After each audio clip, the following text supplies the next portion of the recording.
was a good weekend. We had a good turnout at our event as well. Nice. Gave away a lot of stuff. So it was a really good turnout, man, and a good game. I freaked out watching Terrifier 3. Oh, dude, I don't watch that crap. Dude, It's not can't. even scary. It's just gross. Dude, it just... It's no. graphic, you know? Yeah. It's just gross. It's not even scary or nothing. It's just like, it's not my thing. I like creepy old scary movies. Yeah, that one. You know, I like The Omen. You know, Yeah. I like even like the Nightmare on Elm Street was funny. Yeah. Friday the 13th. This one's those just movies, disgusting. It was dude. just gross. Yeah, it's gross, bro. Yeah, the wife's into horror and all that, and she watches that, and she's like, "Didn't do nothing." She's like, "Yeah, it was just gross. It wasn't even like it was a cool movie." Hey, can you turn the channel? Yeah. Morning, Sam Salinas, David Outwater. Very gory. That's right. That's what that movie is. Very gory. Got JHNSB. Good morning, man. Look, already, Mike, your wish came true. Oh, don't, man. We're not. No hate on Pop today, bro. It's all prayers, man. That's Coach right. Pop, brother. Sean was out there on Saturday, him and his wife. Yeah. Yeah. Thank you all for coming out. Thank you for everybody that came out. Matt Lerma was there. You know, I appreciate y'all coming out and supporting, man. We had a good time. Chicana Fuerte, Steph, she made us a nice video of the event, too. Thank you so much. I appreciate that. Yeah, man, we're going to talk about that later on in the show. Pour some out for the great Quincy Jones, man. Chris Gonzalez. Did Mike cause this? Telltale time. Oh, man. Countdown Creation says, morning. Good morning. Thanks for joining us. Appreciate you. Cowboys are in shambles, man. But Jerry, what did Jerry say afterwards to the media? We're going to talk about that. Yeah. And we got to talk about the Saints after this Coach Pop news, man. We'll get into all of that. Yeah, I was talking with Chris Leon before the show. He sounded just like you. Saints lost their coach. Good.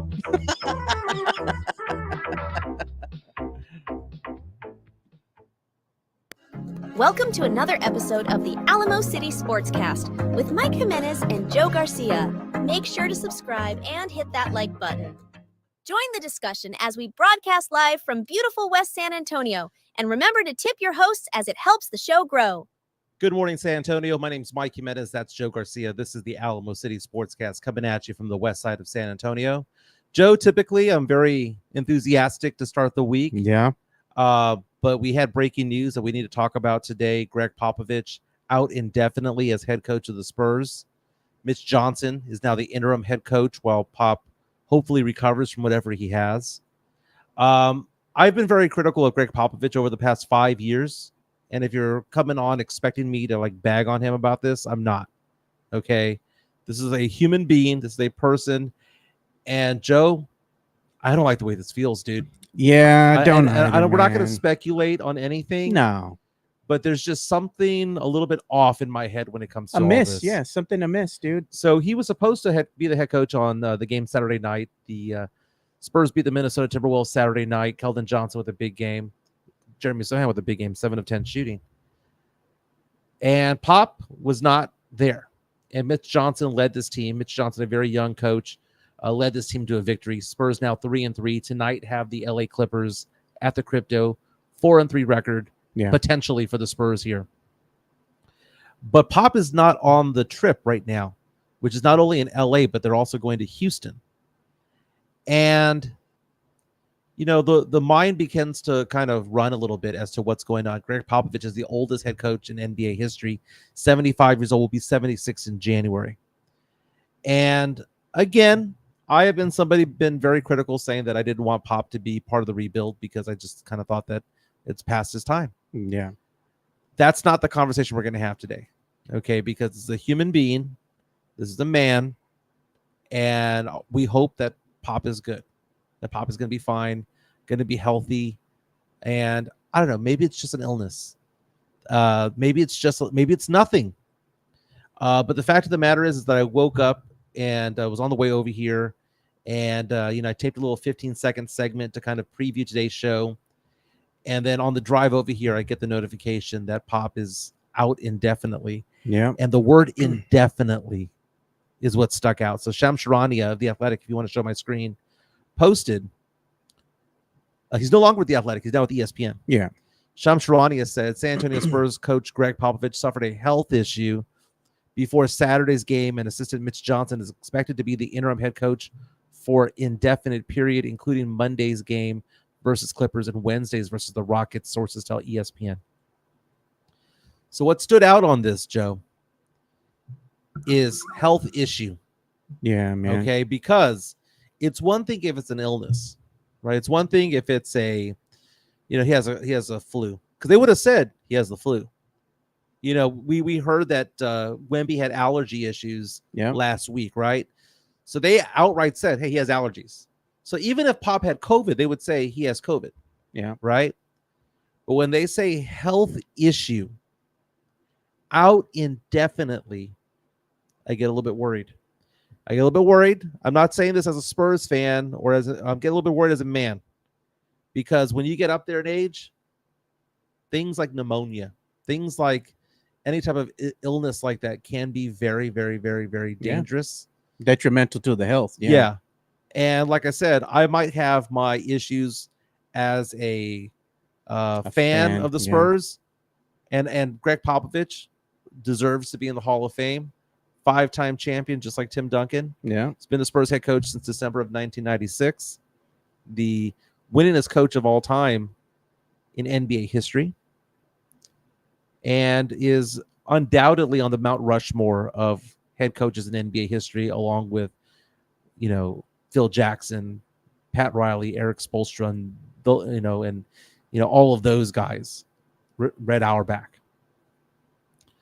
But you don't want to hear something like this, Joe. So, Joe, I know we're not going to speculate. Yeah. But am I off base by hearing this and thinking to myself, indefinite health issue? I think indefinite is a good way of saying that, something happened. They want to keep it personal, leave it up to him and his family to decide when they want to disclose that or if they ever want to.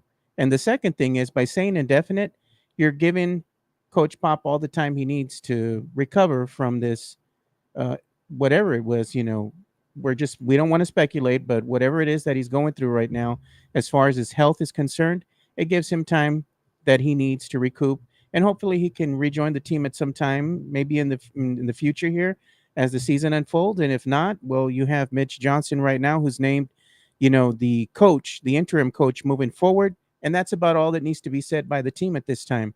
And I just hope that Spurs fans are just having Coach Pop in their thoughts and prayers. Exactly. Him and his family. Hopefully, he's going to make a full recovery from whatever he's suffering from. But that should be your thoughts. It shouldn't be anything else negative or anything of that nature. Just send your well wishes to Pop. Send those good vibes out there and that good energy. And we're seeing video right now of Mitch Johnson, very young man. I know some Spurs fans have heard the name, don't know exactly who he is, but again, he filled in for Gregg Popovich and led the Spurs to a victory Saturday night against the Minnesota Timberwolves. Maybe I'm reading too much into it, Joe, but as you said, if you want to say a prayer for Pop, and I know lots of people on our stream right now saying, Noah Perez says, light a candle.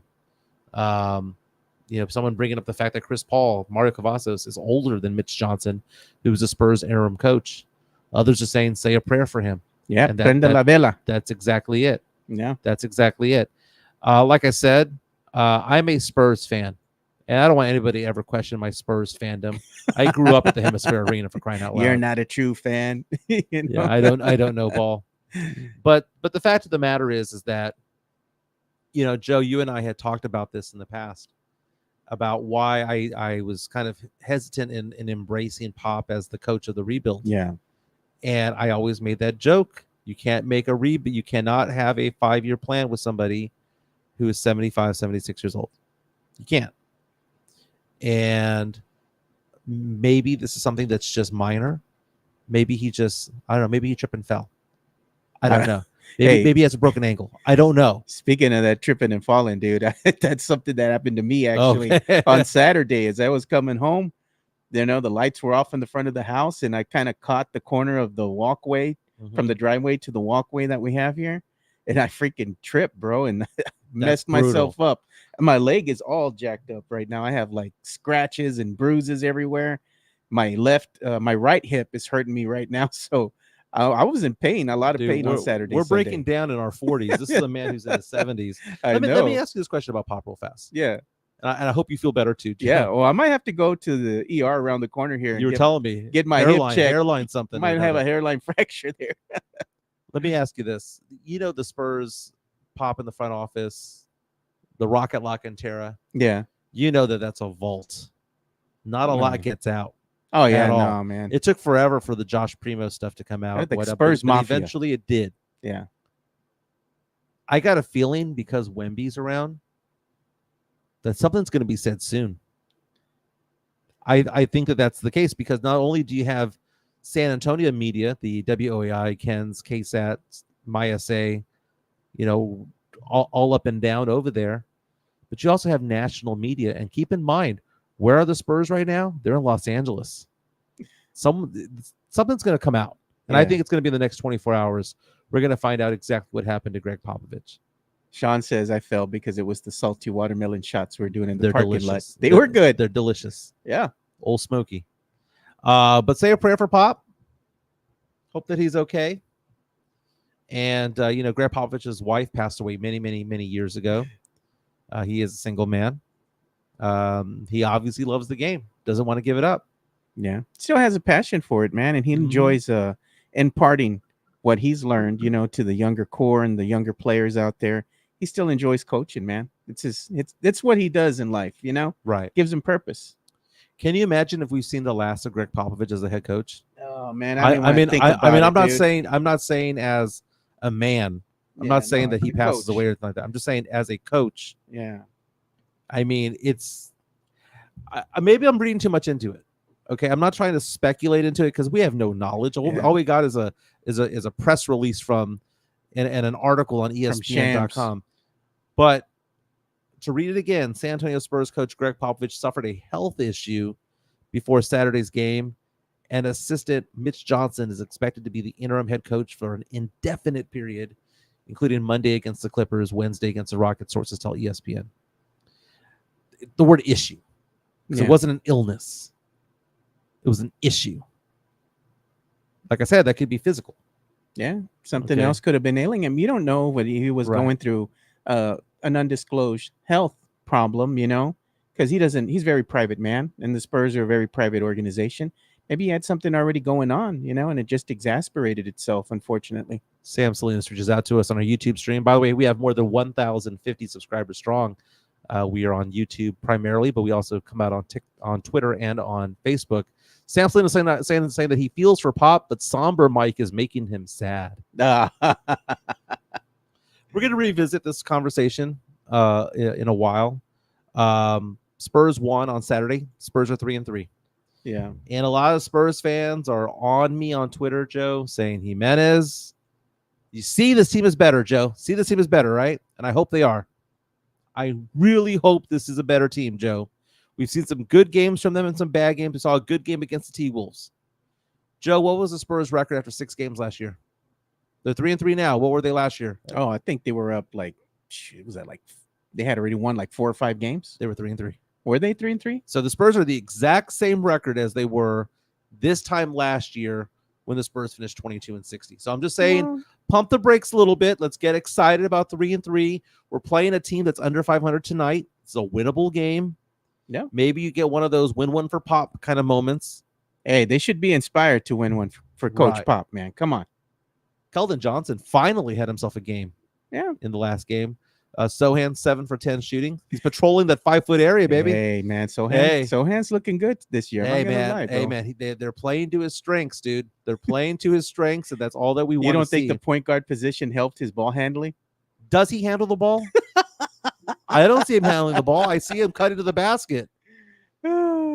basket. You can't give the boy his flowers, man. The Spurs beat the Timberwolves 113-103 on Saturday night. Paced by Keldon Johnson, 25 points on 10 of 17 shooting, knocked down 3 3-pointers. Dude, remember you talk about how 3-pointers don't fall for the Spurs? Some of them were knocking them down. I mean, it wasn't a very good percentage overall as a team, but Keldon knocked down 3. Chris Paul knocked down 3. Barnes knocked down 2, and there's Wemby again at 1 for 7 from 3. Joe, I'm going to give it another 3 weeks, Joe. God. I'm going to give it to Thanksgiving. If Wemby can't knock down 3-pointers, I'm going to be like, dude, just don't do it anymore, man. You ain't a shooting guard. You ain't a shooting guard. How much do we have to see of him bricking threes before the Spurs kind of change their tune and go, you know what? Maybe 7'4" guys shouldn't be 23 feet from the basket. Well, Are we there yet, Joe? no, what they're trying to do is they're trying to make him a perimeter player because Coach Pop has said this already. He's not trying to hide the fact that this is what they're going to wind up doing with Wemby moving forward. And be damned if Spurs fans like it or not, this is going to be how Wemby is going to be played this coming season. Wemby is going to have to start knocking those shots down to kind of help the team out and space the floor a little bit and try to make teams afraid of his prowess as a jump shooter. But I don't know if he's going to ever have that 3-point shot that Spurs fans want, where it just goes behind the 3 and it's automatic. Yeah. You know, Let's go 2 box real fast. Let's go 2 box real fast because we got to get into this, Joe, because as part of being roasted as I normally am on Twitter, people are coming at me because they were saying, Michael, you keep saying Wemby's not a superstar. He's a superstar by popularity, but not by playing. He isn't. Not yet. Joe, I would go on to say that so far this year through 6 games, he's not even an all-star. Oh, no, man. Come on. Joe, man. He's averaging 18 points, 9.5 rebounds. How many games are we in the season? I'm dude? saying 6 games in. It's Because not- these 6 games, they don't play the full 82-game season, then decide who's an all-star. Oh, no, I know They play that. 45 games I and then mean, decide who's an It's all-star. like that. They say it's the halfway mark, but technically you're more than halfway through the season when you're hitting the all-star break. Joe, You know, he's averaging 18 points per game, which is fewer than Sohan. Joe, last year he was atrocious from 3. He was, well, I don't say atrocious. He was just bad. 32.5%. This year, 22. He's averaging 7 attempts per game.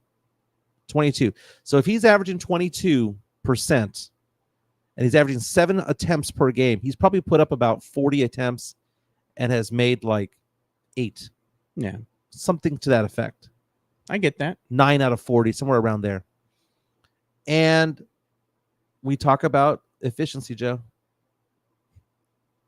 His effective field goal shooting is .478. That's not just bad. That's dog. Yeah, no, I get what you're saying, but again, I'm saying it's early on in the season, and what Wemby has to understand is teams already know I couldn't his. say it. I didn't say it. No, I didn't say it. understand that. I had to do it like Dak Prescott on the sideline saying, we effing suck. Yeah, But what I'm saying, I understand what you're saying. Wemby is not a superstar right now. He's not even an all-star right now. yeah, but we're not even like 8 games in the season yet. But what we are is we're 77 games into his career. I get that. I understand. I'm looking I at the understand. big picture here. The big picture is that we have a guy who's 7'4", who's shooting 7 3-point attempts per game and is only hitting 22% of them. Joe, do you know what the defenses should do? They should allow him to shoot. He ain't gonna make it. Maybe he's just not a shooter. Maybe he should focus on post-up games. Maybe his strength is inside. And look He's at 7'4". Tom Osborne of the San Antonio Express News per Fernandez here. He's saying that Oh, he's saying Pop is okay, just needed some rest. Maybe he's going through some, sickness or something that he had. It could have been a flu, pneumonia or something, I'm looking up Tom Osborne from Tom Osborne, right? Is his Yeah, name? Tom Osborne. Let me see here. That's from the Express News. I'm hoping he's fine.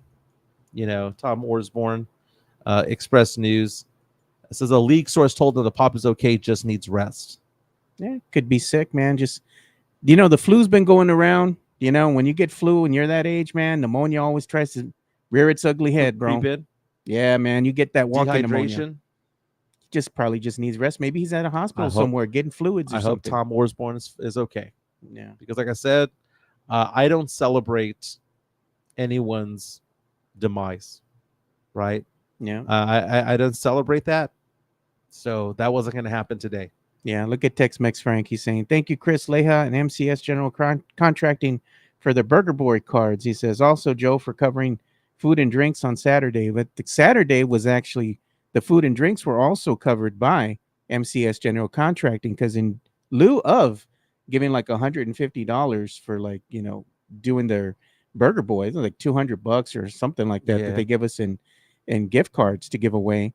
They also gave us about 100 some odd dollars to cover the food and drink for the Wow. people that went out there, and I put in another half to cover everybody that went out there, Thank you to MCS. to enjoy us. And we appreciate everybody who came out. It was a good showing, man. Very nice.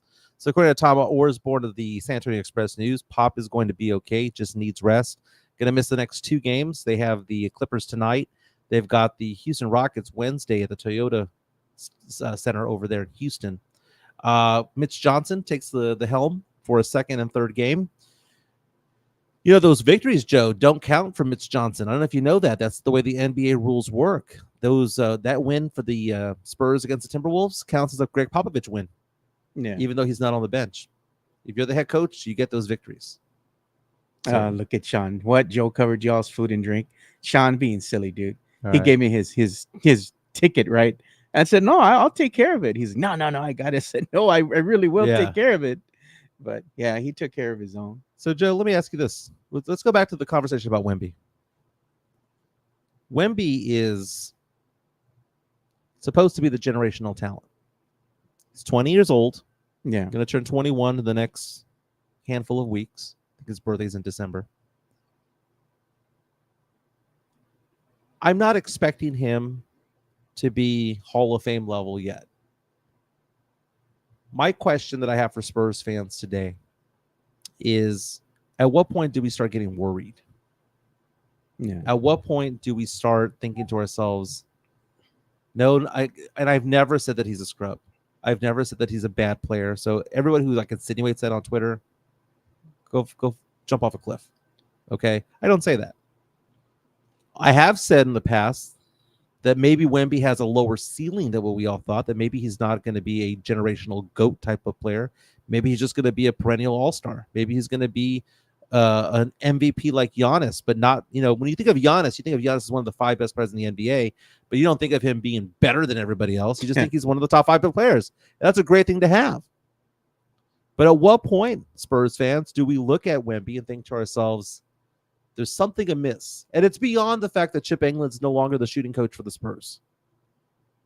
When you look at Wemby and you see a 22% three-point shooter, dude, you go back to the Olympics, he wasn't knocking down three-pointers. You look back to last season, 32.5% wasn't knocking them down.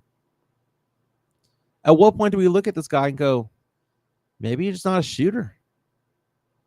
Maybe what you need to do is be Ralph Sampson, not Kevin Durant. Remember that was the comp that he had online from The Athletic and The Ringer, saying he's kind of like Kareem, he's kind of like Ralph Sampson, but he's also kind of like Kevin Durant. Why not be Kareem? Why not be Kareem? Get a little bit of a hook shot down low. Why not be that guy? Yeah. Dude, we saw Dylan Brooks last week manhandle Wemby. And Wemby was like reluctant to shoot over him. And Wemby had 8 to 10 inches of height over him. Go down low, learn from Tim to get a bank shot, and do that. Yeah. Be a taller Tim. Yeah. Be a Kareem. No, I understand, what you're saying about Wemby. And I think there's a faction of Spurs fans out there as well that kind of wanted to play inside the paint, and go out there and kind of dominate because he is the biggest player out there on the court. But again, the thing with Wemby is that he has to understand that teams have already scouted him and they know his moves, his idiosyncrasies, and what he likes to do and the preferences. Is he going to go right? Does he want to go left? Where he likes to choose his spots to shoot and all that. And what they're doing is that they're scheming against him, giving him different looks, putting on smaller defenders on him to kind of hold him back from getting in those spots that he favors, that's more conducive to him having a good game. And again, you're in the NBA. It's not like you're playing in a Euro League or you're playing in the G League or something.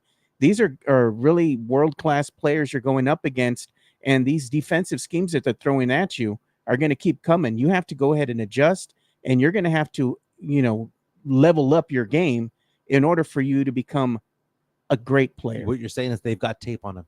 Of course. They've and got he knows tape on him. This has been known. But at 7'4", you should be able to just turn around and shoot the damn ball. There's very few Chet Holmgrens out there that can actually match up with you physically. Yeah. We've seen Wemby stand right next to Rudy Gobert who was the defensive player of the year last year, whether he deserved it or not. But you see how he towers over people. He towers over Anthony Davis. He towers over Karl Anthony Towns. He's got to take advantage of that. That needs to be his go-to, not him chucking up 24-foot shot attempts. Yeah. And I don't know when we're going to look at him and just go, dude, settle down. We had that conversation piece about Sohan. Yeah. Right. Sohan, why is Sohan playing so well? I had somebody reach out to me today on Twitter, go, Jimenez must be in shambles because Sohan's playing so well. I'm not in shambles. I'm glad he's playing better. But you know what? You know why he's playing better? Because of the exact same thing that I've been saying for the longest time, Joe, which is he needs to be 5 feet from the rim at all times. Go get rebounds, go get putbacks, cut back door, do all that, be that guy. And I'd be happy. And guess what? He did well. Did he do well as a point guard? No. You know why? He was not a point guard. Did he do well as a three-point shooter? No. You know why? Because he's not a shooter. At some point, we're going to look at Wemby and go, Wemby, here's the thing, man. This is where you're good. This is where you're not so good. And oh, by the way, where you're not so good is outside the three-point line. And I know he's going to have a game where he's going to knock down 4 out of 6. And people are going to be like, oh, you see, Jimenez? He's capable of doing it. We're all capable of doing things. Okay, it's about can you do it over an 82-game season? That's basically it. Joe, I got to ask you a question. I got to ask this to Spurs fans as well. Let's say Pop only misses 2 games. Yeah. Because he's going to miss the game tonight against the Clippers and then Wednesday's game against the Rockets. What happens if Mitch Johnson wins the next 2 games? What happens if the Spurs are suddenly 5-3, but they're 3-0 with Mitch Johnson as head coach? Is it just one of those things where we look at it and think to ourselves, well, that's good preparation for when he does take over? Maybe the Spurs have their heir apparent because we've seen Ime Udoka leave. We've seen Mike Budenholzer leave. We've seen Becky Hammond leave. Maybe we do have an heir apparent, right? But I would find it very interesting if the Spurs thrive without Pop on the bench. Again, Pop is out the next couple of games. Apparently he suffered some sort of health issue, according to Shams Charania of ESPN. Tom Orsborn of San Antonio Express News says that Pop is going to be fine, that he's resting, that he needs rest for whatever reason. But again, you know what's going to happen if Mitch Johnson wins a couple games being the Spurs head coach and Coach Pop is healthy, comes back and wants to coach? They're going to give the, go ahead. Here you go, Coach Pop. Yeah, Tavares saying smart move by Mitch not to play Blake Wesley. Jesus.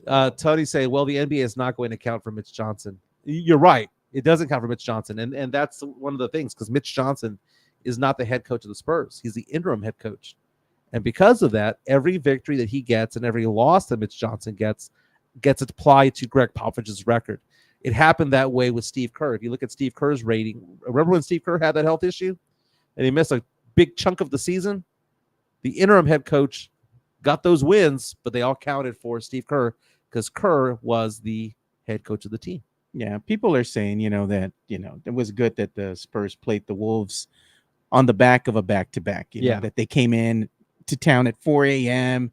They were tired. They had some players that set out, and that's all understandable. But at the end of the day, a win is a win. Doesn't matter if the team is healthy or not, because same thing's going to happen with the Spurs, you know, and it's happening right now. They're without some of their better players as far as Devin Vassell. They don't have their point guard to lead the second unit right now, and Trey Jones. I mean, they're playing with some injuries as well. MEZBX says 75 is too old to be a head coach, people. Again, the oldest coach of all time before Pop was Hubie Brown. Hubie Brown was 71, but Hubie Brown had health issues that year.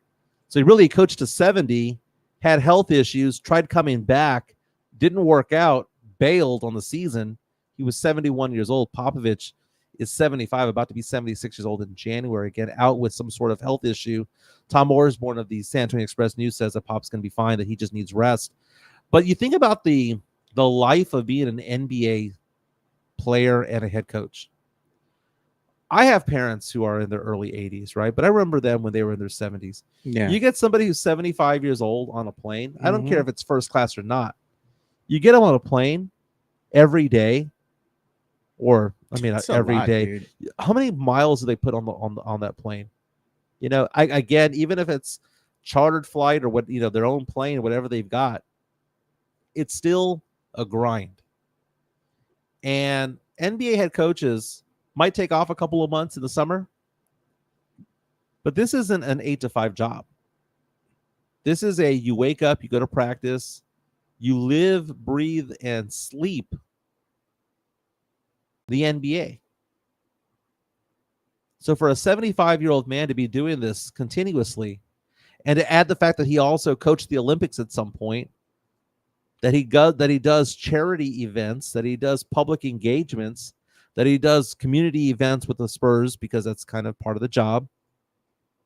It could be he's just exhausted. Yeah, it could be too, man. Just need some rest, like they were saying. But the exhaustion, Joe, is not because he's a bad coach or good coach or whatnot. It could be he's just 75 years old, man. That could just simply be it. Remember when he had Tim Duncan, and he listed Tim Duncan's injury as being what? Missing games because of why? Old. Remember? Yeah, I remember that. Coach Pop being silly, man. Dude, maybe the Spurs should do that. If Pop is fine, maybe they should say Popovich is out today because he's old. God, that's going to be on the sheet of the night. Out, old. We'll talk more about the Spurs and preview tonight's game against the Clippers later on the show. We're going to talk some NFL. Dak Prescott goes down with an injury. But before we get into that, let's give some love to MCS General Contracting, who showed us some love by helping us with our party over the weekend. Here's MCS with that diamond hard concrete. MCS General Contracting, more than 30 years of combined experience in concrete placement. They are the best in the business. Honest pricing, high quality work. They get going on house foundations, driveways, concrete patio decks. If you want to extend the deck, extend the driveway. If you're a business and you need to put together a slab, a parking lot, or other concrete placement services or sidewalks, reach out to MCS General Contracting at 210-774-9155. They're confident in their skills, so give Chris Leha over at MCS General Contracting a call at 210-774-9155. And thank you for being a sponsor of this show. That's right. That diamond hard concrete right there from MCS General Contracting. They do an amazing job. Big time supporters of our show.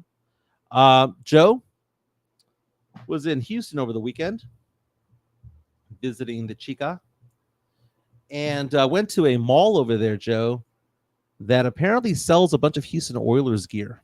Nice. Is it an outlet or what? No, it's an actual mall in the Woodlands. Okay. And what they were telling me at the lids over there, by the way, here's one of the hats that I got.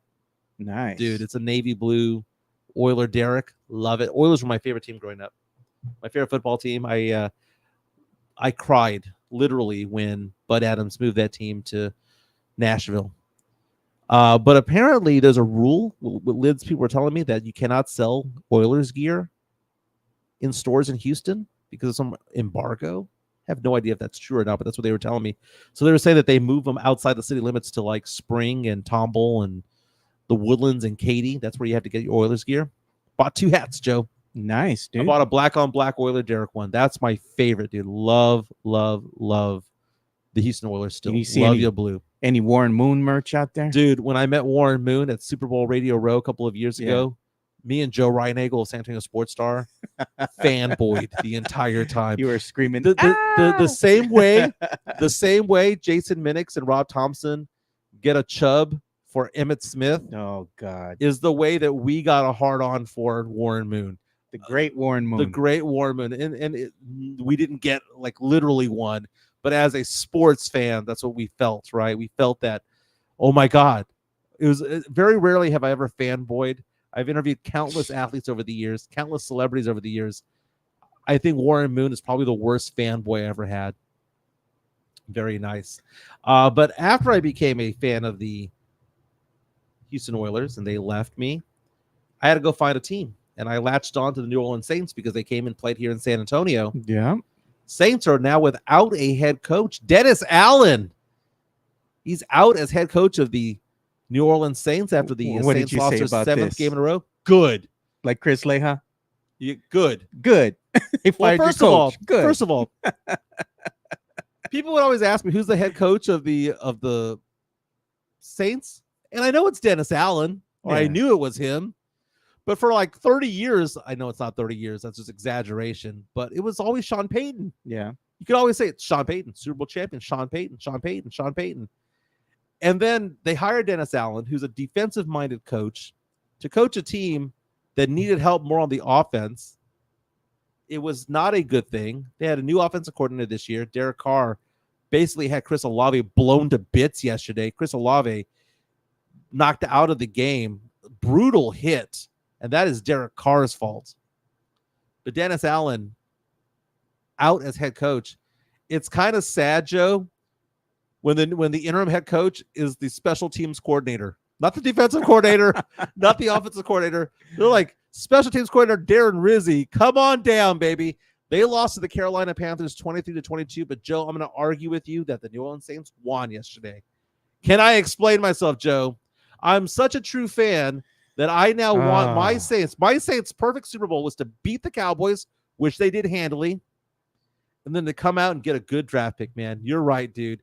I'm looking at NFL Tankathon right now because there's no lottery in the NFL. It's all based on record. Remember, the Houston Texans had the number 1 overall pick. They won the last game of the season, fell to number 2. They couldn't get Bryce Young. They got CJ Stroud instead. They lucked out that way. But as of right now, the number 1 overall pick belongs to the New England Patriots. By the way, there are 7 teams with this record, 2-7. But number 1 would be the New England Patriots. Number 2, the Jacksonville Jaguars. Looked like dog trash yesterday. Saints at number 3. Carolina Panthers at 4. Cleveland Browns at 5. Vegas, the Raiders at 6. And the Giants at 7, Joe. Your Cowboys, after losing 3 in a row at 3 and 5, are now knocking on the door of the top 10, would pick at number 11 if the draft was to happen right now. Joe, I'm looking at the mock draft right now. Dude, I want Travis Hunter in that Saints black and gold. I want Travis Hunter there. Let's lose every single game and get Travis Hunter. Travis Hunter, the dual threat for the Colorado Buffaloes. He plays cornerback and wide receiver. Y'all need a quarterback though, too, man. We do. But here's the thing: if the Saints get the number 2 or 3 pick, and they don't want to get a quarterback, we can slide down and get a boatload of picks. That's what happens. Good. Right now, the number 1 pick would be New England with Travis Hunter, according to Tankathon. Will Johnson, the cornerback out of Michigan, going number 2. Mason Graham, the defensive lineman out of Michigan, going number 3. The top quarterback coming out,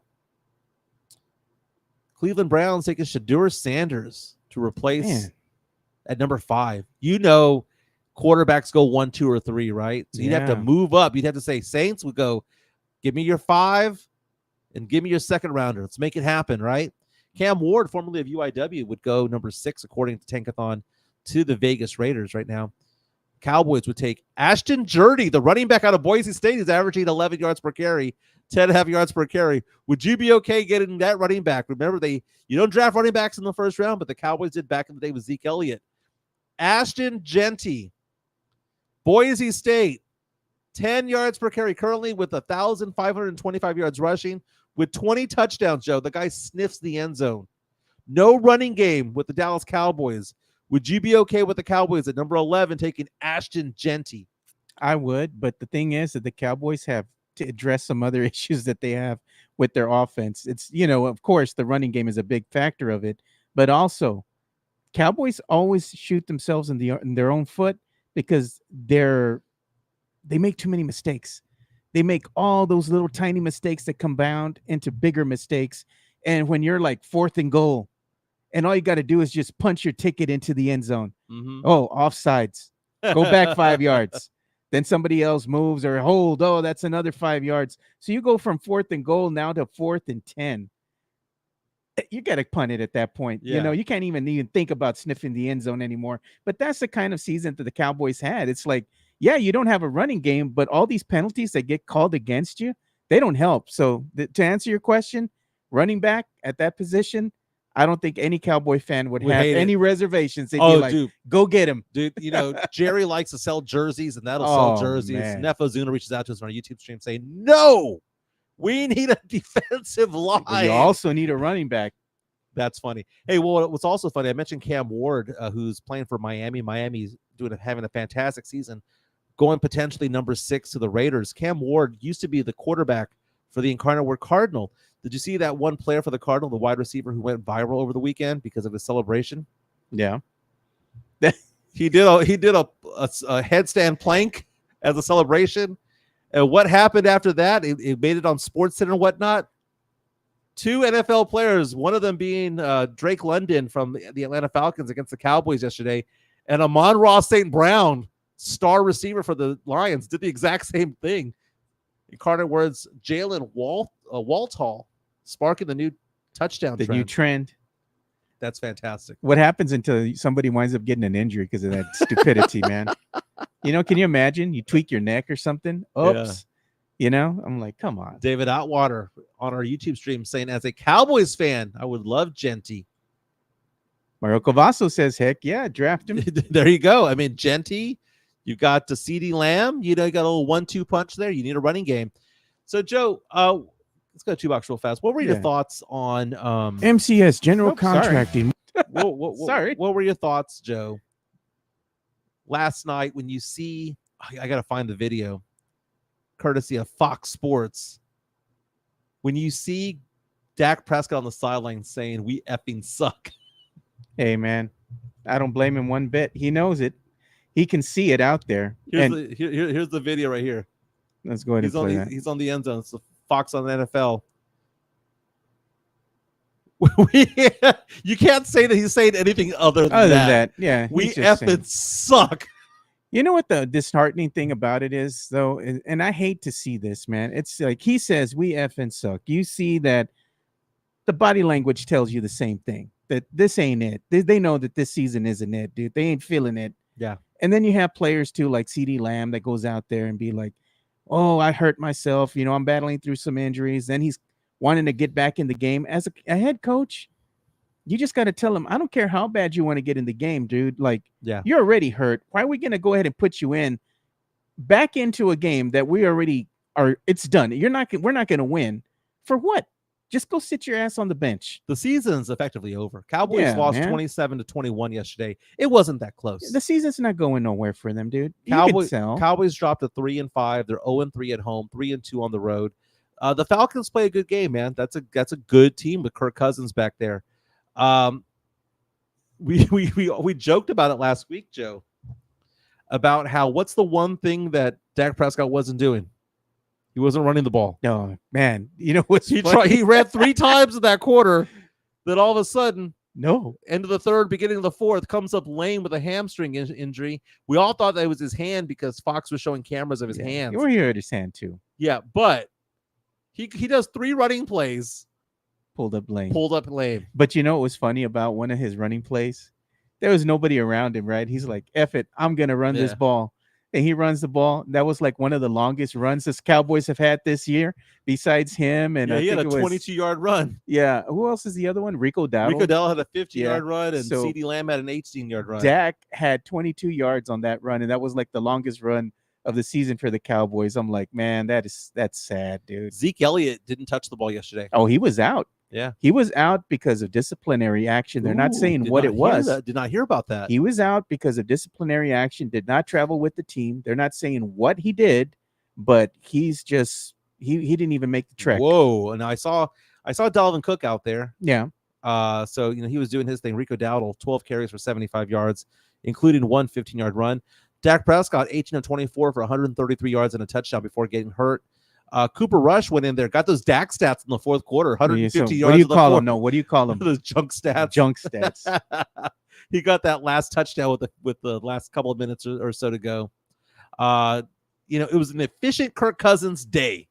19 of 24, 222, 3 touchdowns, 2 interceptions. Bijan went off for 86 yards. Tyler Algier had a score. It was a good game and look at for the Falcons, who go 6-3. David Atwater saying Zeke was late to meetings. Wouldn't have been the first time that's happened, man. Was he eating? Tonight we have Monday Night Football. We have the Chiefs taking on the Buccaneers. The Chiefs still somehow undefeated. Kansas City favored by 9. You know what? Give me the Bucs. At some point, the Chiefs have to lose a game, and I think the Bucs are too good to go 4-5. That's a good team. How are they 4-4? Again, the Texans lost Thursday night 21-13 against the Texans. We didn't get to talk about that because we didn't have a game on Friday. God. The Texans look like trash. Oh, I can't believe they lost to the Jets, man. I did not see that one coming. And even they were gifted this because it wasn't even as close as 21-13 because you had that one play where the Jets player dropped the ball at the half-yard line before crossing the end zone, which would have been his first career touchdown. That took away 7 points off the board, and the Texans still lost. The Jets are garbage, bro. They're garbage. Didn't we talk about this last week, Joe? Didn't we said it was a trap game? I said it was a trap game, but Yeah, I we also both said that the Texans are a bad 6-2 team, and now they're a bad 6-3 team. They have regressed. Their record is better than what it was last year, but the team you just look at them play. They're not very good. They struggle against Jacksonville. They struggled both times against Indy. Yeah. The only good game they had was against Buffalo, and they almost gave it up. This was just a bad performance by the Texans. Hopefully they can bounce back from this. But, man, that was disheartening. You know, Is it one of those things where the Texans just need home cooking? Because the Texans are undefeated at home, 2-3 on the road. Yeah. Well, look what happened in Week 9, right? That's what we're recapping right now. Week 9 in the NFL. Jets beat the Texans 21-13, which we're talking about here. Saints lose to the Panthers, which is Panthers are a bad team by 1 point, 23-22. Commanders keep winning as they beat the Giants 27-22. Commanders have a 7-2 record, man. I know that one of those victories came from the that Hail Hail Mary. Mary. God. But what do we say, Joe? You are what your record says you are. It is, man. They're a good team. They're 7-2, 3-2 on the road, undefeated 4-0 at home. Jaden Daniels, efficient, 2 touchdowns, no interceptions. And then you have this when you talk about rushing the ball, Joe, some teams have 1 rusher, some have 2. Yesterday, Chris Rodriguez, they have a Rodriguez? Rushed 11 for 52. Then Austin Eckler rushed 11 times. Jaden Daniels rushed 8, and Jeremy McNichols ran 8. They ran the ball 38 times to 22 pass attempts. How often do you see that, Joe? How often do you see almost 2-to-1 rush attempts to passing? Yeah. You don't see that anymore. Yeah, you don't. What they are a time of possession team. I bet you their games that start at noon end at 2:15 because eat the clock. They just eat the clock. That's all that they do, man. And it's so refreshing to watch a team like this go off and ball out because you don't see things like this anymore, dude. And who's their head coach? Who's the Commander's head coach? Dan Quinn. God, man. You telling me that Quinn's been a better not a QB, but a better head coach than McCarthy, man. Right. He's out there scheming. And look at the Commanders. Who would have thought this was coming? But we had told people before the season started, you better be careful with this Commanders team. They might be scary good. Sure enough, look what happened. Top of the NFC East, man. They're looking like world beaters right now. They are, man. And you know what? Who's looking good right alongside them is the Eagles, man. The Eagles. Remember, we left them for dead a while back, and they're keeping pace with the Commanders. You see that one play by Saquon Barkley, dude? Dude, Saquon's turning back the clock. Dude, he did that backwards hurdle. I was like, have you seen it? Yeah. I was like, that was amazing, man. They beat the Jaguars 28-23. The Jaguars, dude, remember okay, first of all, Jalen Hurts, 230 yards, 2 touchdowns. Saquon, 159 yards rushing. Saquon is having an amazing year. Yeah, look what happens when you got a running back that can actually run the ball. Mm-hmm. Can we pull the plug on Trevor Lawrence? Think you're gonna have to, dude. Dude, like at some point, Jacksonville has to look at the Golden Boy and think to yourself, "You ain't it, man." But they gave him the bag, aren't they? Didn't they pay him like $55 million? I don't know why they did that, man. What has he done for this team? Do you think that somebody who won 2 titles at Clemson back in the day is going to figure out the number 1 overall pick back in 2021, just 25 years old? But he just doesn't look like a good quarterback. Don't get me wrong. There's some games out there where he looks proficient, and this is a passer's league. So if you look at his stats, you might think to yourself, well, I mean, he's thrown for 2,000 yards. But he doesn't look like a number 1 overall guy, dude. That's what I'm saying. He's not playing up to where he was drafted. You need to be really good to be the number 1 overall player. If you're going to put up those stats and you're like a 4th rounder, fine. But if you're the number 1 overall player and you're getting paid $50 million plus, you ain't it, man. You ain't it. Take a look at the standings right now. In the NFC West, no one wants to win that division. Cardinals, Rams, Niners, all have 4 losses. Seahawks have 5. Seahawks blew that game yesterday. Atlanta at 6-3 has a 1.5 lead over Tampa Bay in the NFC South. They should be playoff bound. Dude, the Lions, man, went into Lambeau. Jeez. Dude, Gibbs, Amon-Ra St. Brown, that's a complete team. 7-1. Lions right now are the best team in the NFL. Dude, and it's without question, because if you look at the differential in points, 7-1 record, they've outscored their opponent 110 points, 258 to 148. If you go over to the NFC, to the AFC, again, not even close. 110, right? 110. Yeah. The Chiefs are undefeated, right? They've outscored their opponents by 50. Crazy. Undefeated. Texans are 6-3. Remember I told you they're a bad 6-2 team? They're a bad 6-3 team? You know how many points they've outscored their opponents in that 6-3 record? 1 point. They've scored 201. They've given up 200. They're 6-3, but they've only outscored their opponents by 1. Yeah.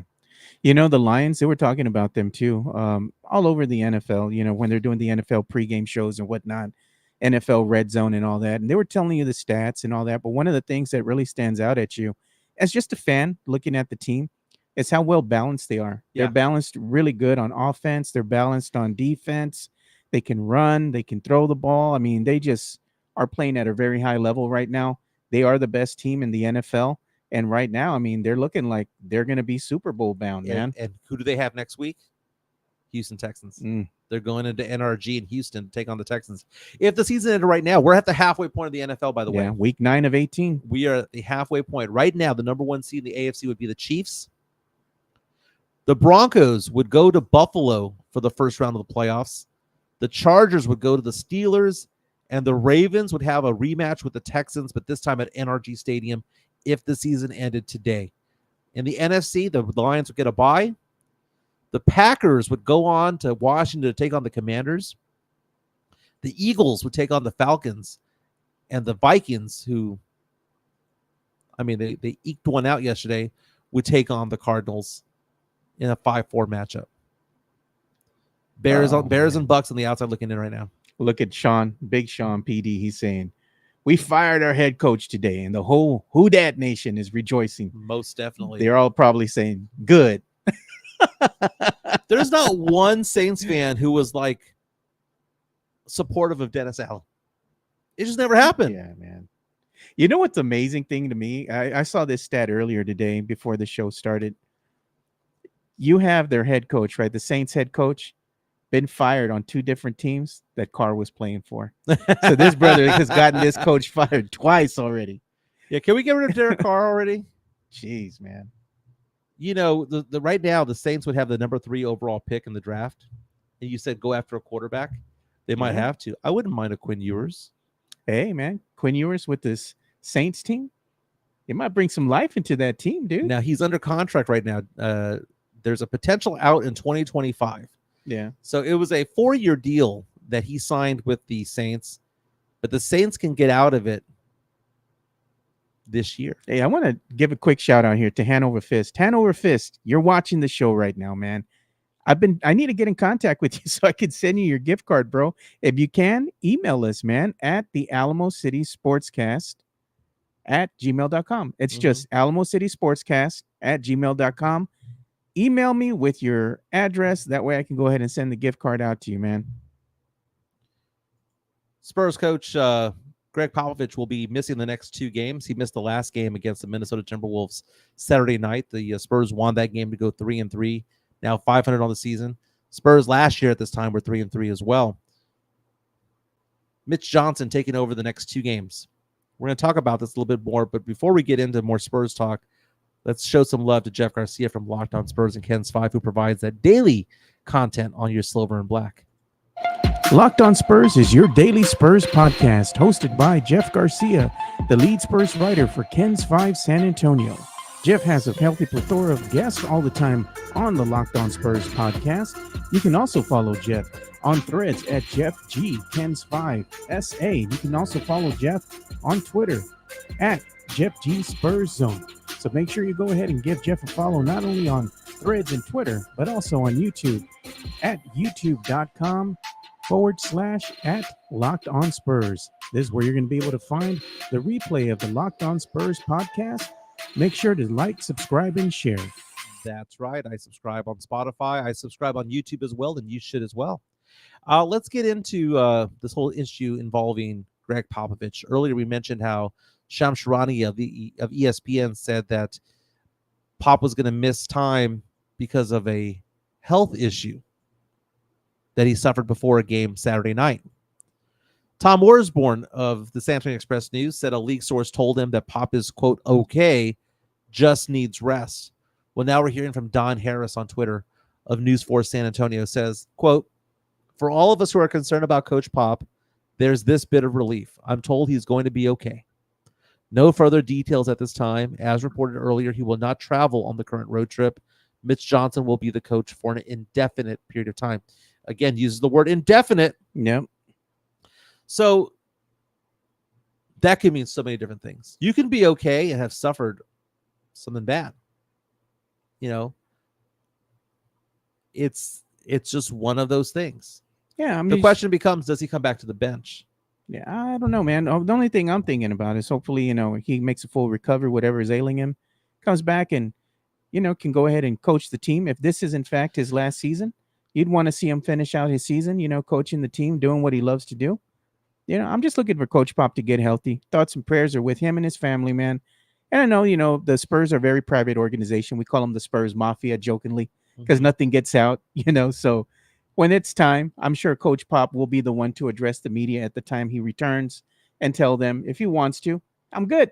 I was just a little under the weather, just need some rest, or he's going to say something else. Now, Coach Johnson, according to mysa.com, did say after the game on Saturday night that Popovich was, quote, not feeling well and that this has happened before. Okay. So hopefully it's just the flu. Hopefully he's just getting some IVs right now and just relaxing and recuperating and things like that. But again, this has got to be a drain for a 75-year-old man who's turning 76 in January. It has got to be a drain on your body.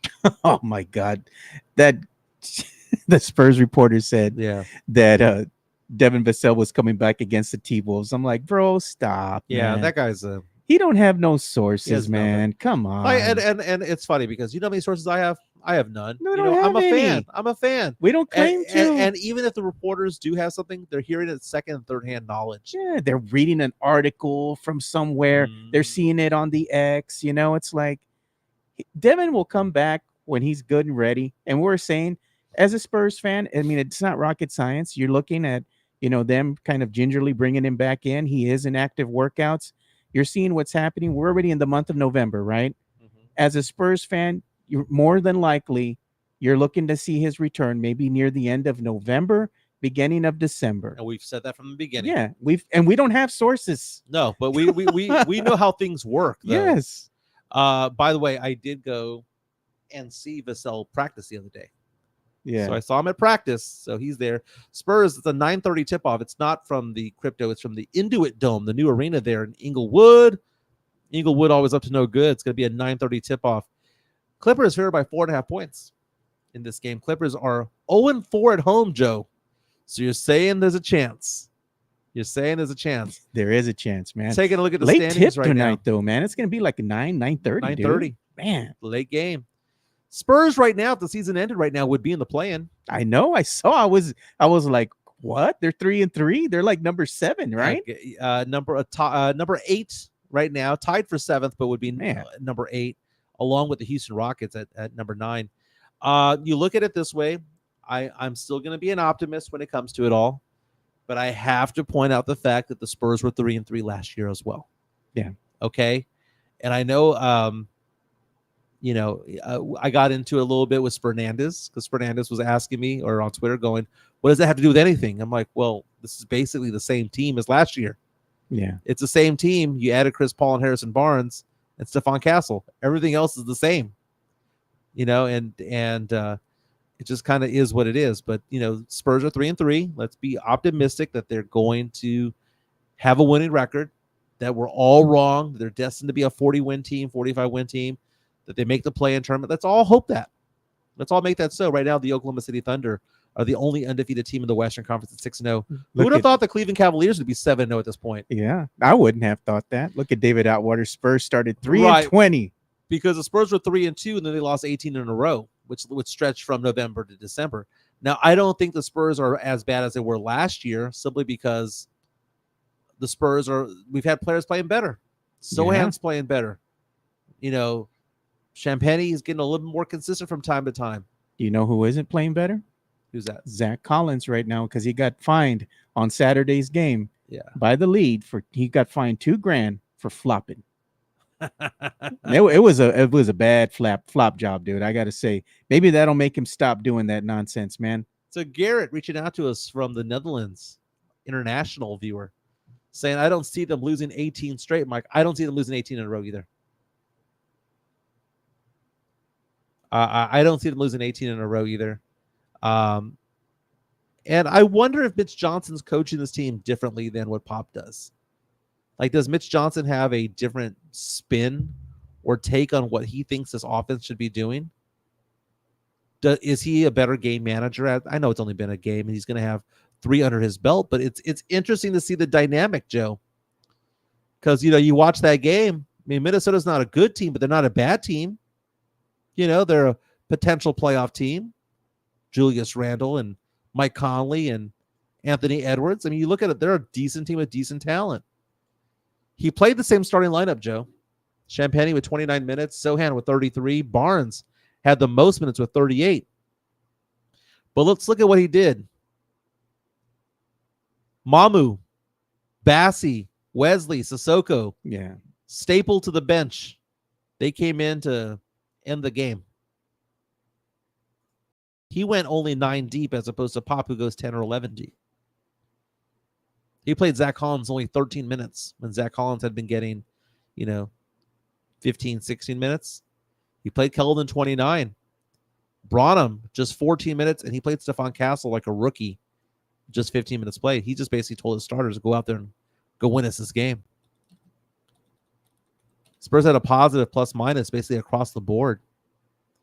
But, Mitch Johnson going to take the helm tonight against the Clippers. Yeah. He's going to be holding the clipboard on Wednesday night against the Rockets. I'm just saying, what if he goes 3-0, Joe? What if he goes 3-0?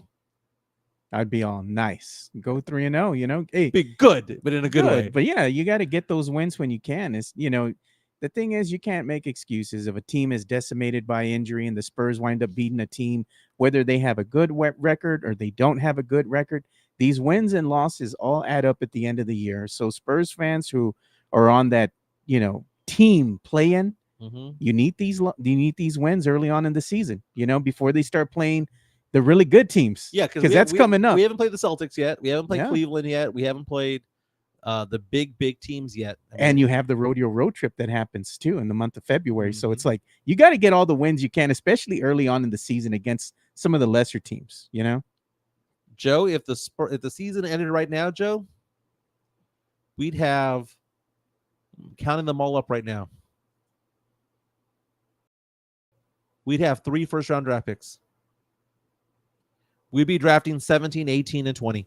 But where are we going to put them all? You got to make room. If you're going to get these draft picks, that'd man, be so bad if the what are you gonna Spurs drafted 17, 18, and 20. That'd be so awful. I know it's a loaded draft and whatnot. But you would think the Spurs would have one lottery. But the Chicago pick is lottery protected. It's top 10 protected anyway. The Charlotte pick is top 14 protected. Charlotte's come back down to earth. Yeah. Charlotte's lost 2 in a row, now 2-4. The Spurs have a winning are 500. Would be picking 20. Chicago's 3-3, and Atlanta won a game over the weekend to go to 3-4. If that Atlanta pick, Joe, conveys outside the lottery, I'm going to be so pissed off as a Spurs fan.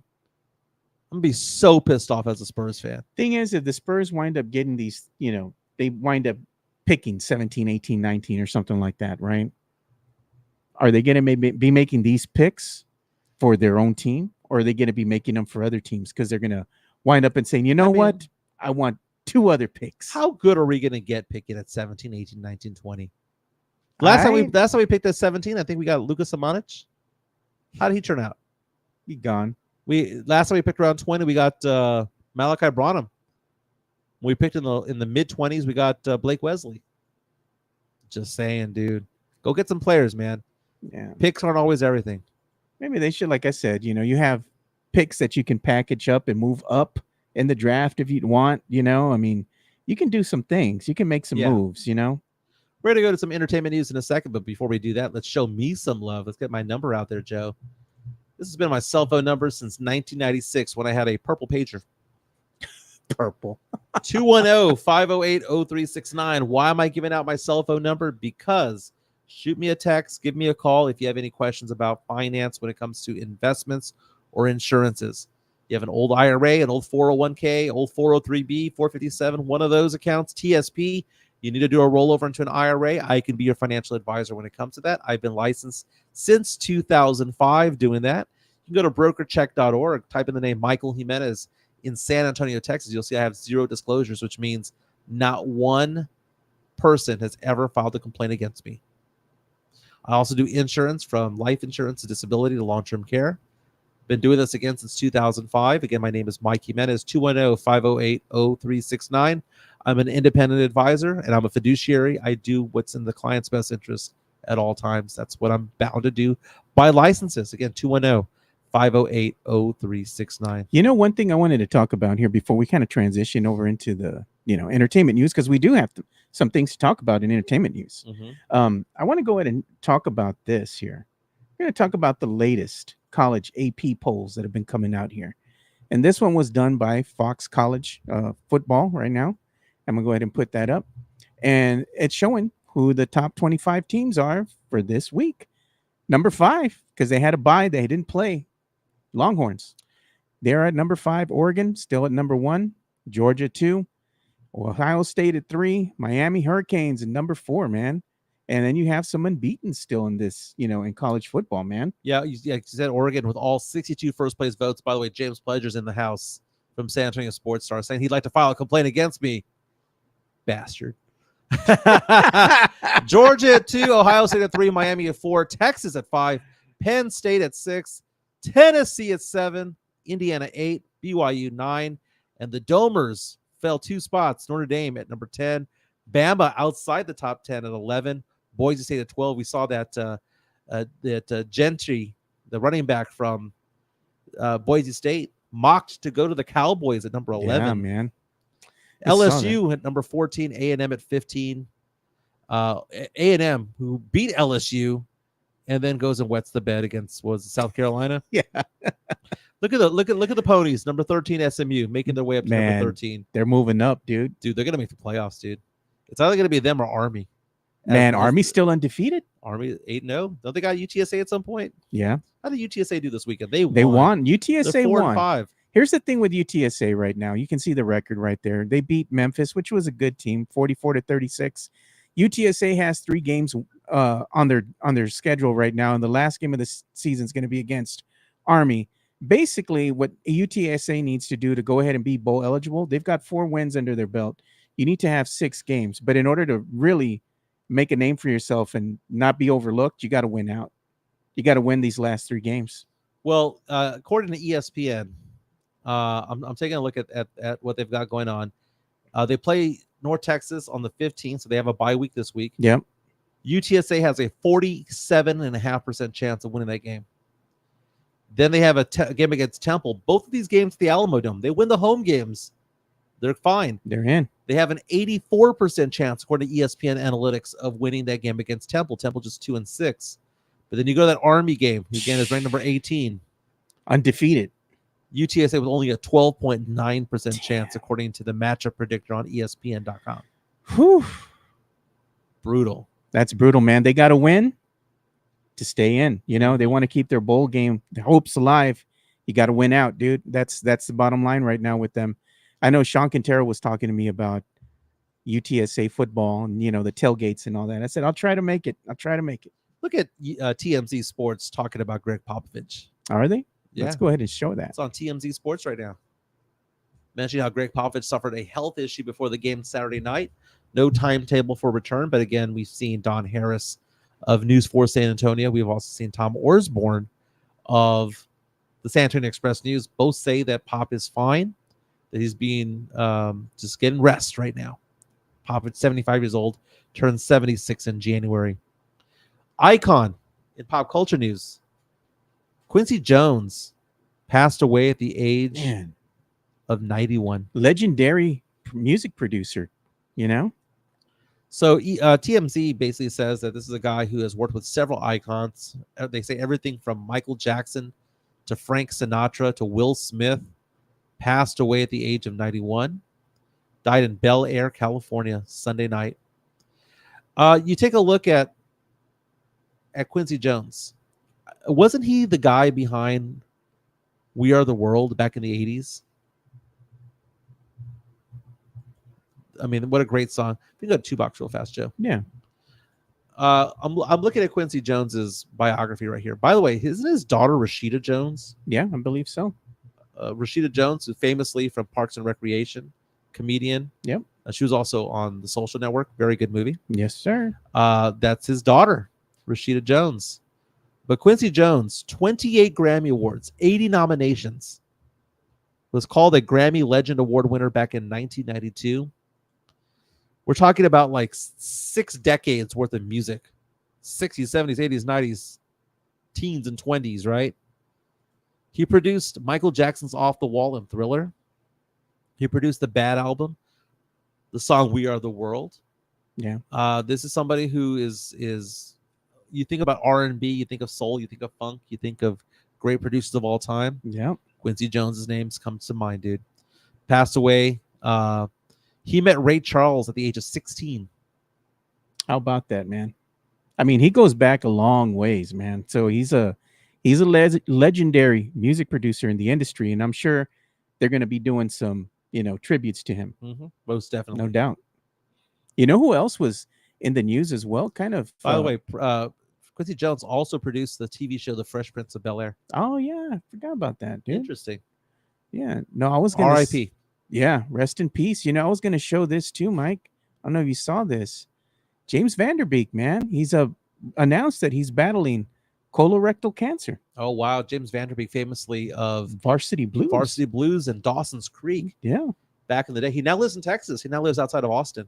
So I've seen stories about him recently being a Texan now. He left California for Texas, talking about living that life out with having land. Yeah. And how excited he was about that. That's very sad, man. And I have to go get a checkup in the next couple of months. Yeah. It's just one of those things. I've lost weight, but that doesn't necessarily mean that everything's working, right? my blood pressure, I got my blood pressure checked the other day. Yeah. It was 128/77. Which, by the way, when I was at San Antonio Sportscast, and Pledge is listening, after one of the shows, I went to the hospital because I was having an anxiety panic attack. You could feel that heart pumping out of your chest, man. I was like 200/98. Ooh, bro. It was brutal. And they were like, go get some meds. And I refused to take medication. And my blood pressure has gone down on its own. Now, my blood pressure was up higher earlier this weekend because I went and saw Terrifier 3 with my girlfriend, Francesca, and my daughter. It was brutal, dude. I can't watch that crap. It was gross, dude. It's gross, man. I mean, I like me a good horror film. Don't get me wrong, but I mean, it's just gory, dude. Yeah, I'm showing photos right now of Terrifier 3. Yeah, this dude. Yeah, no thank you, man. I'm good. I'm bro. okay. I don't need to watch this. Like I'm okay with Freddy Krueger. When he goes out there with the blades as fingers. I'm okay with that, right? I'm okay with the hockey mask. Jason Voorhees, right? Yeah. Halloween. I'm okay with all of that stuff. Yeah. Terrifier? Nah, dude, I'm good. I don't want to see any of this crap. But I stuck it out. I walked out for about 3 minutes, Joe. I'll be honest with you, man. I walked out for about 3 to 4 minutes. I went to the restroom, and I was like, man, I just don't want to see this crap anymore. I come back. My girlfriend and my daughter are pissed. And I'm like, hey, I'm back. I'm watching the movie. But I just don't like it, dude. It's scary as crap. And it's really not scary. It's just gross. Yeah. It's just gross. As it went along, it got funny because, you just kind of you get desensitized to it all. Terrifier 3 is awful. Now, Mexican Junior says that shower screen was great. LOL. Oh my God. He says, come on, Mike. It's where the chainsaw went. Oh, Look at Terrifier scared Mike. of course. I didn't scare me. It terrified me. You know, one thing I was going to go ahead and talk about as well, since we're kind of on entertainment news, and Yeah. we kind of had some entertainment news of our own celebrating that big 1,000, subscriber party over here on the weekend over at Halftime Pizza. Now I'm going to share some pictures that I took here real quick, kind of promoting the the event. Thank you to Chris Leha and MCS General Contracting, which is one of our sponsors here, for donating these Burger Boy gift cards that we gave out to the faithful that went out and hung out with us, as we did the celebrating of the party there for the 1,000 subscribers. But more importantly, we're also doing a Spurs watch party, which we had a lot of fun with as well. And we had people like Matt Lerma, we had Sean Quintero, Steph, which is Chicano Fuerte, go out there. It was a lot of fun seeing everybody. Sean was there as well. We had a great time, man. We gave out prizes again. We gave out some other stuff. I had some of my other friends from other various podcasts, such as Countdown City Geekcast was there. My boy, Daniel, he was there from Legacy of Nerd. General Kenobi's Bunker, Jose, my boy Jose was there. It was really good seeing all of them there as well. Some of my best friends came out. Jonas Clark was there. Badass. My other friend, Ed Luna, was there supporting as well. So I had a great time, man, hanging out with the gente and just chatting it up with them. We had another viewer of ours go out there. I believe his name was Theo. Him and his wife were there, and they won some prizes. It was great to hang out with them and see the listeners in person, and this is courtesy of Chicano Fuerte. She made us a video of the event, and shout out to her and Fuerte Productions, because I didn't tell her to do any of this. That's awesome. She did this on her own. I didn't even know, like, she was filming.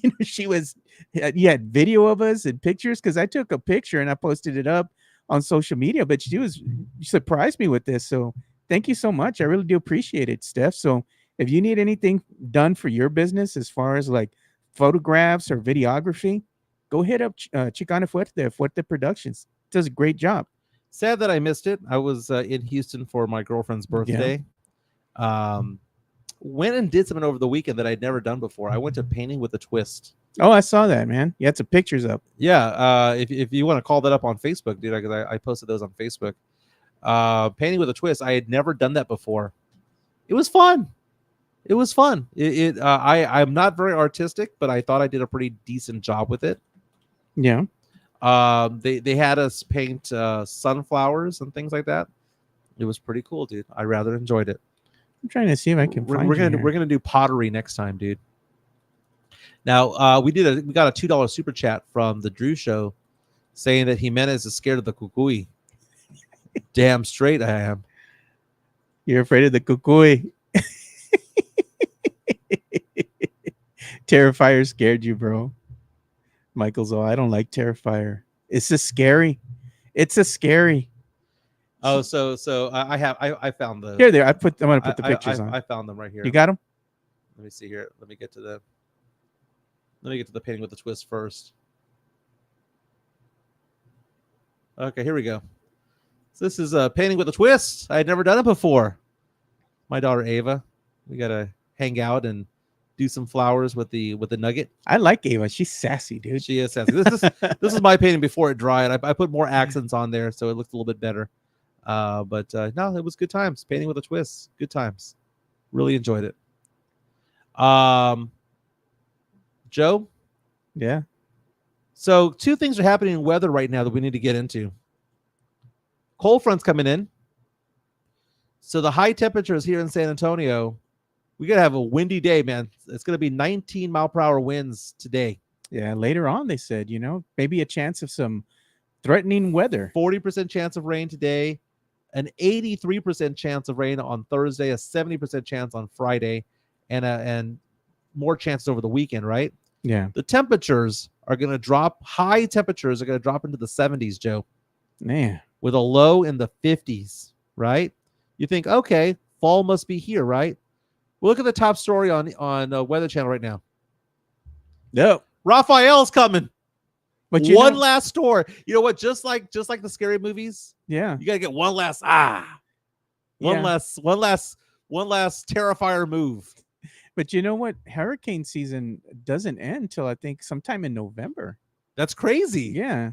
Because it's supposed to be in like warm water, and I guess it's still warm out there. Yeah. But hopefully it's cooling a little bit because temperatures are getting a little bit lower. But right now, Rafael looking like it's going to develop and become a tropical storm at the very least. And right now it has its eyes towards Texas all the way to Mississippi and Alabama. Anywhere between there, we'll figure that one out. But again, one last storm to make it happen. One thing that happened too over the weekend when I was over at the halftime pizza event and all that, our boy Elias and also Matt Lerma, man, they were trying to go ahead and bring in more people to come out to the event, and they were actually cutting promos for us before the event even started. And I had my Spurs chains out there for them. They didn't wear them in the beginning, but then they went and put them back on, and they went out there and they cut some more promos for us. So that was a picture of the event, of the hint that came out, man. And again, shout out to Edgar too, man. Edgar's my nemesis on the wrestling spaces, and Nice. him like to go back and forth, but it's all love when we see each other in person. But there's Sith Elias right there, and there's Matt Lerma wearing the Spurs chains that I made. Badass. 3D printed here. So it was a lot of fun, man. But they were out there doing their promos, and I appreciate y'all for that as well. Thank you. Joe, Bovada, the sports book, just released some odds right now asking the question, if Giannis leaves the Milwaukee Bucks, and because Giannis might want to trade out of Milwaukee, what is the team he would go to next? According to Bovada, Miami Heat at plus 150 to land Giannis in a trade. The Brooklyn Nets at plus 210. Houston Rockets at plus 400, 4-1 odds. Your San Antonio Spurs at plus 600, 6-1 odds, along with the Memphis Grizzlies at 6-1 odds. Joe, if Giannis is available by trade, I say every single freaking first round draft pick we have over the next 10 years, ship him out. Yeah. 7, 8, plus 5 players.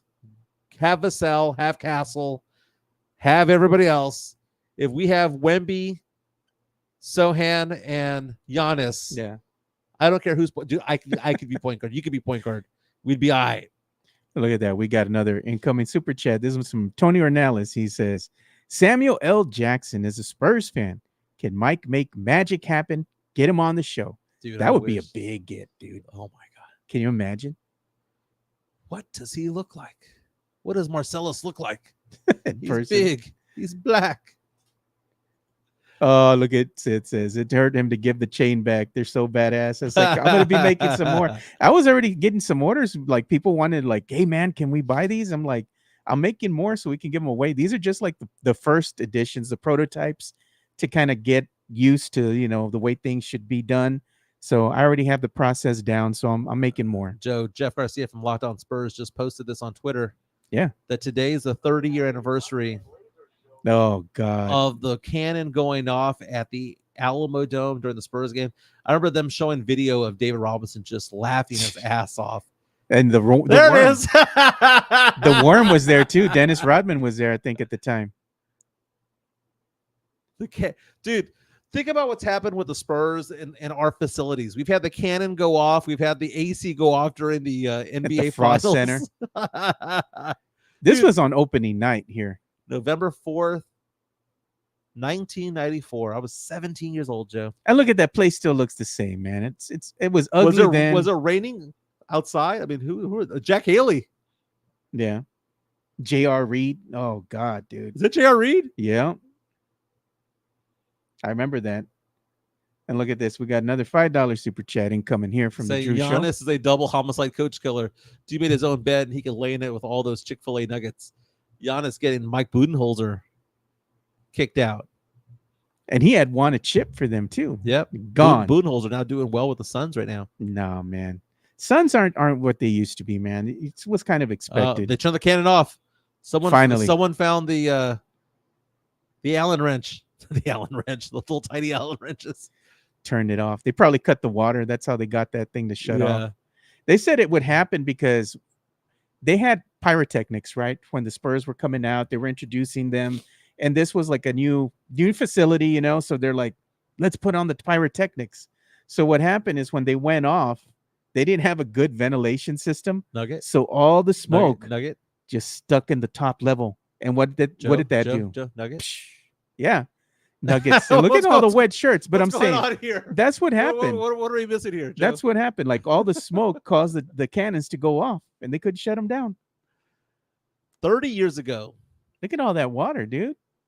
30 years ago. Game was canceled, right? Because no, it was delayed. They still played. What, they just wipe it down with towels? They had to probably get some pumps and suck all the water out. But yeah, they were out there literally with mops and towels and all that, trying to, dry the floor. It was bad, man. I think it was like an hour, maybe longer than that. The game was delayed until it finally started.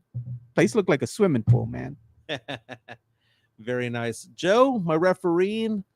My first regular season game is this Thursday, Joe. So if you want to come yell at me or somebody wants to yell at me, I'll be over at McCollum High School.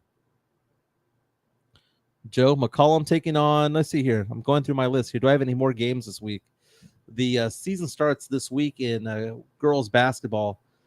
The boys basketball gets going in a few weeks, but I've got McCollum against Laredo Martin. And I've got Medina Valley against Lanier. Yeah. Yeah, I wanted to share one more thing here because I know Brandon and also Sith, they do that not Spurs, but the wrestling spaces. And what they're going to do, right, they made an announcement here because they are part of the network here.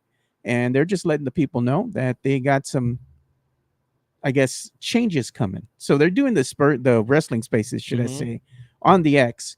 But now what they're going to do is they're going to have the wrestling spaces come out on special events, and they're going to do something more of a podcast, a wrestling podcast that'll be coming out on the network. So look forward to that.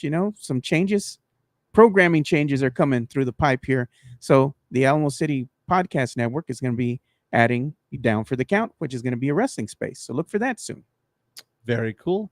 Very cool. I'm already getting text messages right now from work, so I probably should skedaddle at this point. Yeah, time to bring it to an end. Bring it to an end. Again, Gregg Popovich is going to miss tonight's game. Spurs 9:30 tip-off against the Clippers at the new stadium there in Inglewood, California. No Gregg Popovich, out with some sort of health issue. News for San Antonio's Don Harris, Tom Orsborn of the Express News saying he's going to be fine. Just needs to have rest and recuperate, so we'll figure that out. Mitch Johnson will be coaching for the Spurs. Mitch Johnson led the Spurs as a head coach to a victory on Saturday night against the Timberwolves. So go Spurs, go tonight. Oh, college football gets started. College basketball gets started tonight. That's right. Lots to get into. We'll be back tomorrow. Go Spurs, go. And everyone have a fantastic Monday.